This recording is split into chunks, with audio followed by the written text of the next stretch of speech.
Hello and welcome to Insights. I am Elizabeth Omori. My co-presenter, Namdi Odipo, is on vacation. And this episode, two critical issues will be dissected. First is livestock development, which involves domesticated animals raised in an agricultural setting in order to provide labor and produce diversified products for consumption, like meat, eggs, milk, fur, leather, and wool. Livestock farming practices have largely shifted to intensive animal farming in Nigeria. Now, the National Livestock Transformation is a framework to transform the livestock sector and eradicate conflict by strengthening intensive livestock production systems, with the aim of making the sector more productive and sustainable. With the emergence of a ministry to take charge, how do we fully harness the potential of the sector to ensure food security and other benefits? This issue will top our discussion today. Another issue of concern is cultural beliefs. They are learned and shared across a group of people. For example, the Usu caste system. It dates back to the era when Igbo city-states were governed by Ordinani, a system of earth-based laws. Offenders found guilty of grave abominations were exiled to prevent the wrath of the deity and the spread of abomination among citizens. These outcasts are called Usu. Another perspective on the history of the Usu caste system centers on ostracism. It has faced criticism from those who view it as contrary to human rights, principles, and freedom from discrimination. We will deal with this in another segment, and if time permits, we will look at grassroots sports. So, welcome to Insights.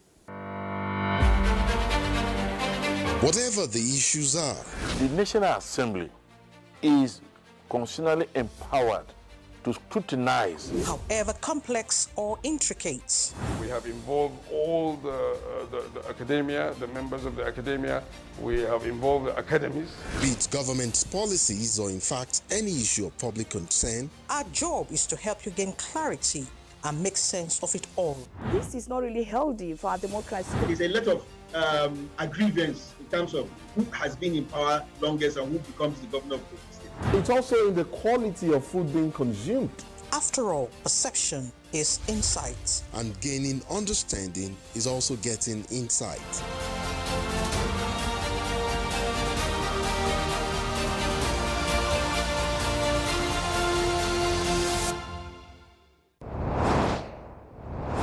Livestock are domesticated animals raised in an agricultural setting in order to provide labor and produce diversified products for consumption. In 2024, the Ministry of Livestock Development was established with the mandate to formulate, implement and monitor livestock development and animal health policies. It is also saddled with the responsibility to develop grazing reserves, ranches, pastoral welfare initiatives and conflict mitigation strategies. All these concerned stakeholders in the sector insist can be achieved through public-private investments. How do we make this sector a competitive one to achieve set objectives? My guest, the Minister of Livestock Development, Idi Mukhtar Meha, who joins us via Zoom, will speak to us. Sir, thank you so much for joining us on Inside this week. Thank you for having me. Thank you. Thank you very much. Now, let's hear from you. What exactly is the blueprint like for this very important sector? Thank you, Insights. As you have already said, the livestock industry has been neglected for a very, very long time. And for the first time in the history of this country, and since independence 64 years ago, Mr. President, Senator Bola Ahmed Tinubu, GTFR, had that strategic vision and thinking to create that ministry to address that neglect that has happened over the years. And when you look at the livestock sector today in the country, it is a huge sector that employs millions of people. It is a repository of our animal source protein in terms of meat, eggs, and milk, as well as hide and skin, and a number of other derivatives that come from livestock once processed. That sector today, by our own estimation, is about 33 trillion naira. And therefore, what is demanded of the ministry? That ministry is to preside over the transformation of the sector from a traditional to a modern one, sustainable, vibrant, also to be able to be competitive at the global stage. How do we do that?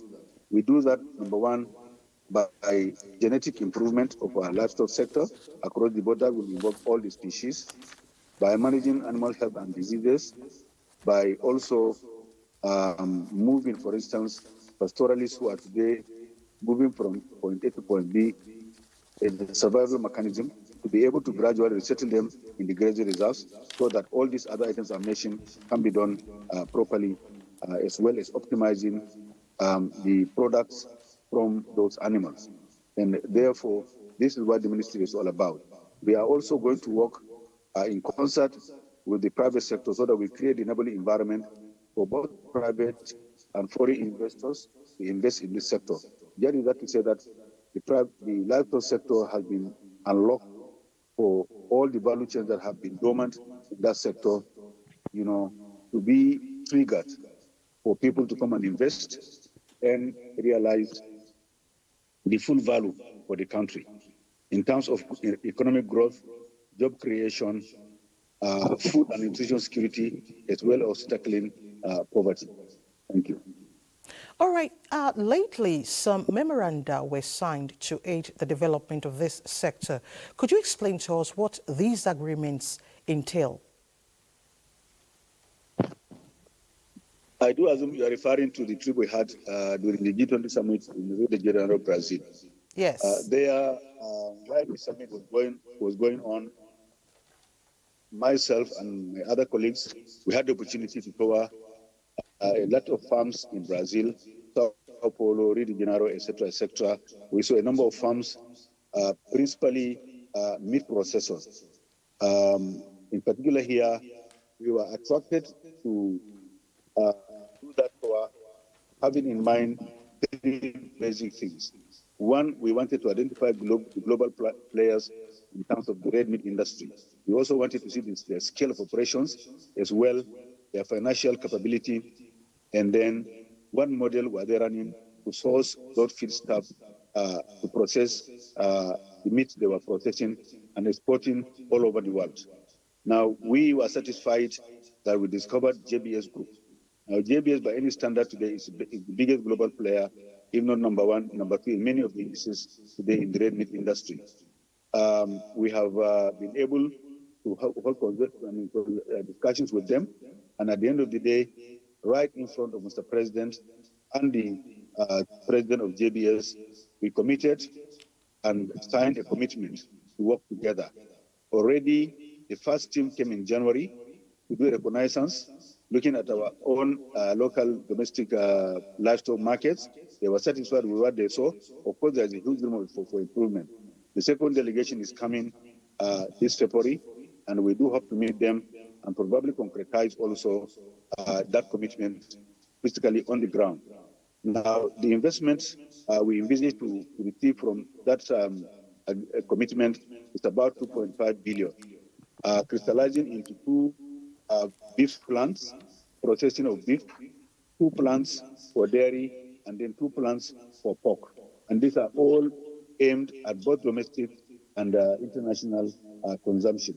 So therefore, that was a huge success, and that is to say that there's a growing confidence with the singular action of Mr. President creating that ministry. A lot of interest, commitment, appetite is being whetted both locally and internationally. Well, it's good to know that so much impressive steps have been taken. Now, I would at this point like to bring up the issue of Ruga settlement introduced by former President Muhammadu Buhari. Would you say the vision of this new ministry will help address herder-farmer conflicts? Yeah, thank you very much. What we are looking at today is that we do know that from time immemorial, we've always had herders roaming the countryside. However, today, it has gotten to a point where the competition for scarce resources is acute. And therefore, we need to put on our thinking caps and say what is the best way to organize our livestock sector. Let us remove the emotions. Let us remove the profiling. Let us remove the stigmatization. Livestock is a business. is beyond anyone else's cultural considerations. It is a repository of wealth. It is a repository of national protein. And therefore, how do you look at it? Let us agree on two irreducible minimums. Number one, if you look at livestock, it's a business. And that goes without saying that every business requires premises to operate. Whether you are doing airports, you are doing schools, you are doing clinics, you are doing railways, you are doing media communication, every business requires premises. And therefore, that means that whether you are doing piggery, you are doing poultry, you are doing rabbitry, you are doing apiculture, you require business premises to operate. And therefore, it goes without saying that those involved in livestock as well also require business. Number one. Number two, as long as you are involved in legitimate business, then you also have the constitutional guarantee that you can do your business in any part of this country. These are the two irreducible minimums. And therefore, looking at livestock business, if they require premises, then they should be legally allocated premises to do their business. But of course, roaming about from point A to point B means that you are not settled in anyone known premises, because to graze, you need certain infrastructural development. You need that those lands are not encumbered by estate developers or by farmers. They are meant for grazing. And that is what has been gazetted. And therefore, they need to receive those infrastructure development in terms of grass, in terms of earth dams, in terms of other human infrastructure to receive both animals and the herders' families themselves. What are we saying? What we are saying here is that those grazing reserves today should receive some form of pasture development, some form of earth dams, so that we can do dry season irrigation. They also need potable drinking water for both animal watering and the families of the herders. They also need to receive, and therefore, our own intention today, we are going to work with the state governments and other development partners to ensure that the infrastructure we have mentioned above have been provided on those grazing reserves, so that the herders and anybody else who want to do livestock business can have access to those lands unencumbered and ready to receive their businesses. This is what the ministry is thinking, and we have already started talking to the sub-national government to work together and make sure that those grazing reserves are used for the purpose for which they were legally intended, and they are in the position to receive those infrastructure to ensure that they attract and incentivize the herders to remain there in one area. Once that happens, we should be able to do a number of things. Now, some states are beginning to come up with their animal management health services, which is actually a good step in the right direction. But how do we sustain growth of this critical sector? We already started engagements with the state governors and then also with the respective livestock farmers. We have started engagement. We will sit down and agree on a model deployed jointly so that they are involved from day one. It's not top-down, but it's bottom-up. What do they require? What do they need to remain in one area? Of course, we do know that just like human, we are dealing with life. Yes. We are dealing with life. This is livestock. Once they have grass, we know what they want, what kind of grass will do in those areas. They also require water. These are the two minimum ingredients that are required. But of course, also they need security, confidence that where they are there, they will not be subject to any form of attack or cattle rustling. So we are also talking with the security agents to ensure that once we earmark an area for resettlement and infrastructural development, the security providers will also be there to ensure that those are not easy targets. And therefore, these are the minimum requirements that we want to bring. And we do believe that once this is done, they will take ownership in terms of managing the dams, in terms of growing their own grass, because we are going to do a lot of capacity building for the herders themselves. We are also going to encourage commercial pasture producers to get into those reserves and also grow the pasture for them to access and afford also for the feeding of their own animals. Because each of those grazing reserves will now turn into communal ranches. They will also be able to attract processors in terms of dairy, milk processors, as well as abattoir operators, so that each of those grazing reserves, at the end of the day, will become an economic hub for everybody to benefit. For everybody to benefit. All right, you know, sometimes last year, the president, during a meeting with some key actors in animal husbandry, said that the traditional method of livestock farming will need to be reviewed and repositioned with support of stakeholders. With steps taken, where will this lead us in terms of investment? Let's be clear on that. Number one, we need to fund the traditional method of animal husbandry. Okay. And the first port of call is to improve the genetic content of our animals. Because today, the average Nigerian animal roaming the countryside can hardly give you more than 2 liters of milk. Therefore, if you are looking for 100 liters of milk, probably you have to have 100 cows, Nigerian cows. If you are looking for 600 kg of carcass weight, of carcass of meat, red meat, probably not one animal can give you, looking at the Nigerian indigenous breed, probably you have to slaughter about 5.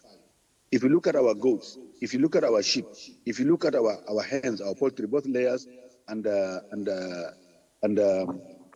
both layers and broilers, the meat outlay is limited when compared to other animals. If you look at our pigs, for instance, they can hardly weigh more than 60, 70 kg, while their counterparts are doing more than 200 kg at the same age. So what we are talking about here is the genetic potentials of our own livestock. This we have to work on. We have to inject new genetics, number one. Number two, we also have to change the feeding pattern. Because when animals roam the countryside and can only access farm residue that are nutritionally very, very low in terms of nutritional value, that raises a lot of question. Number two, we are looking at the rate of growth. The rate of growth is important because elsewhere, a bull at 30 months is weighing 600 kg. While ours here, before they cannot even, never will even hit 600 kg, even if you live there for 15 years. So the issue here is the genetic content. So what we are saying here is that it is our intention to work with the pastoralists, to work with all those who are active participants in the livestock value chain to make sure that these are easily available, they are propagated, they are grown. Depending on where you are, we know which kind of grasses can do in what ecozone. So this is what we are talking about. The third aspect of what we are looking at is management of animal health and diseases.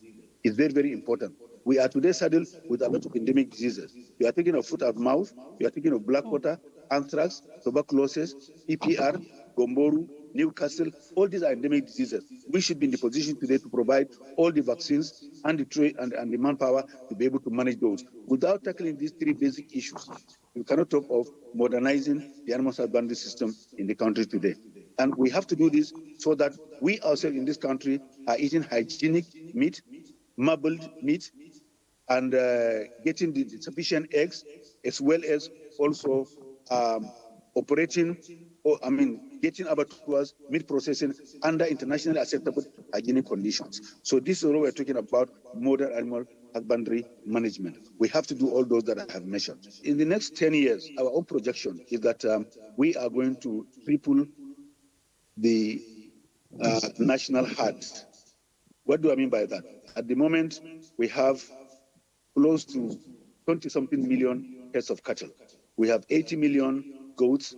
We have 60 million sheep. We have 9.3 million pigs. We have about 2 million camels. We have 500 million poultry.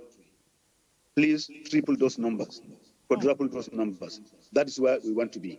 We also want to see that ranches, so far we have gotten a lot of appetite from both local and foreign investors to go into establishment of ranches all over the country. Today, we are talking of creating disease-free zones and disease-free compartments where abattoirs will be established, and these products of these abattoirs will be airlifted to the Middle East.